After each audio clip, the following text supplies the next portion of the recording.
If the fund is marked non-compliant, the ATO could take close to half of that in tax in just 1 year. Crypto isn't money, and it isn't a listed share neither.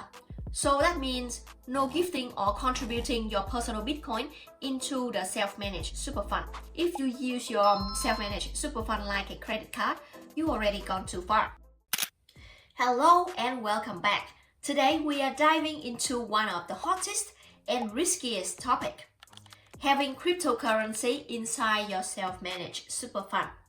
Crypto feels exciting, right? The markets move fast and the gains can be huge. Sometimes the loss is even bigger.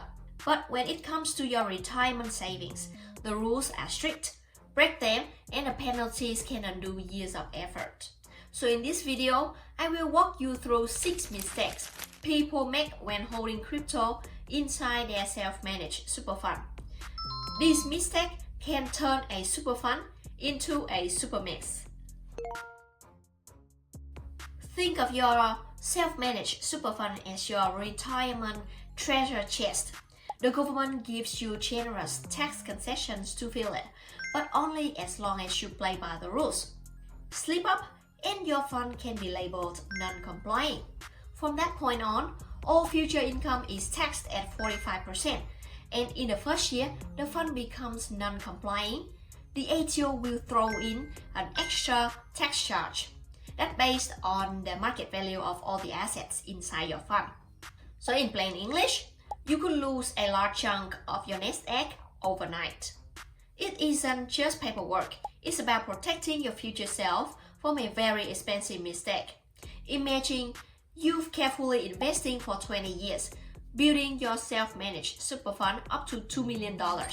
If the fund is marked non-compliant, the ATO could take close to half of that in tax in just 1 year. That's the kind of plot twist no one wants in their retirement story. The first mistake is holding crypto in your personal name instead of the self-managed super funds. The law requires self-managed super fund assets to be kept separately from your personal money. If your wallet or exchange account is in your own name, the auditor cannot show it belongs to the fund or not. And if the amounts are big, expect a compliance issue. The fix is simple. Make sure the account says trustees name as trustee for followed by your fund's name. And always transact through the self-managed super fund's bank account. It's like labeling your lunchbox at work. If your name isn't on it, someone else might eat your lunch. So when the auditor asks, how do we know this belongs to the fund? Your only answer was, you need to trust me. The auditor replied, nice try, buddy. Second mistake is acquiring crypto from yourself or relatives. The SIS Act is crystal clear. Self-managed super fund cannot buy assets from members or related parties. Crypto isn't money, and it isn't a listed share neither. So that means no gifting or contributing your personal Bitcoin into the self-managed super fund, and no buying Ethereum of your cousin at the barbecue using your super fund. The ATO doesn't care how big is that family discount is, it's still a breach. So remember to stick to buying from non-related parties on proper arm's length terms, and you will stay out of trouble. The third mistake is pledging your super fund's crypto as collateral. Some exchanges let you borrow or hedge your own crypto.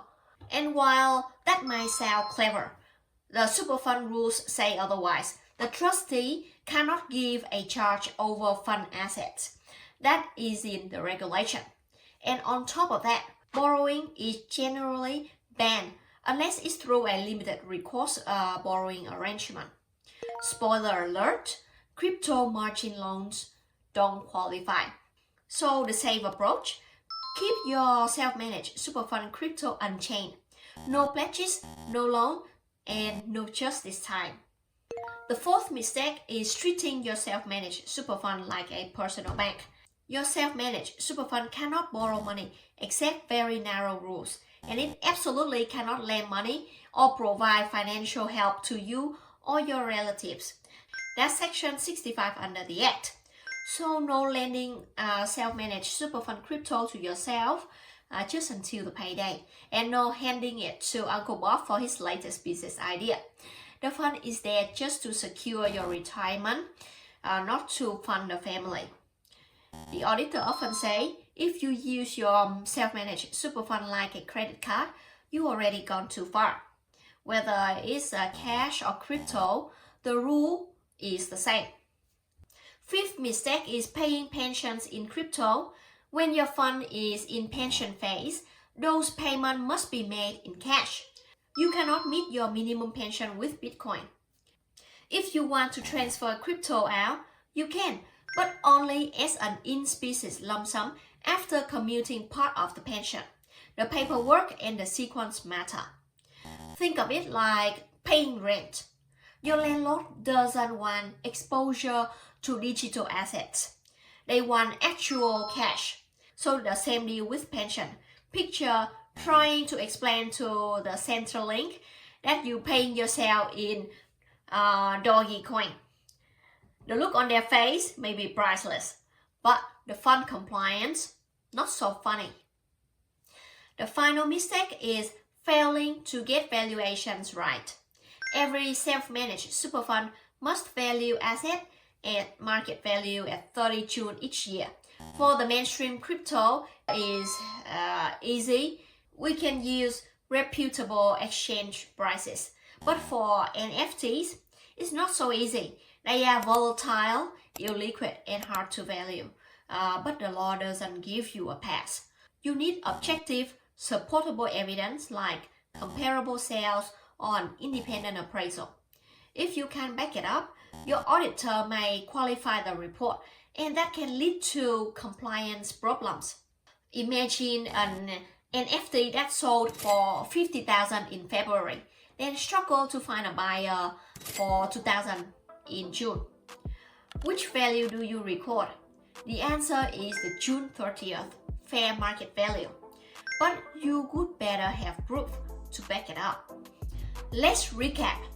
Your self-managed super fund is a powerful tool. But with great power comes great responsibility. Get it wrong, and the tax hit is devastating.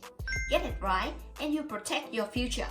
Crypto might feel thrilling, but inside your self-managed super fund, the only way to win is to play safe and by the rules. If you find this video is helpful, don't forget to like and subscribe. I'm Hannah, the tax advisor you can trust. Thank you for watching and see you next time.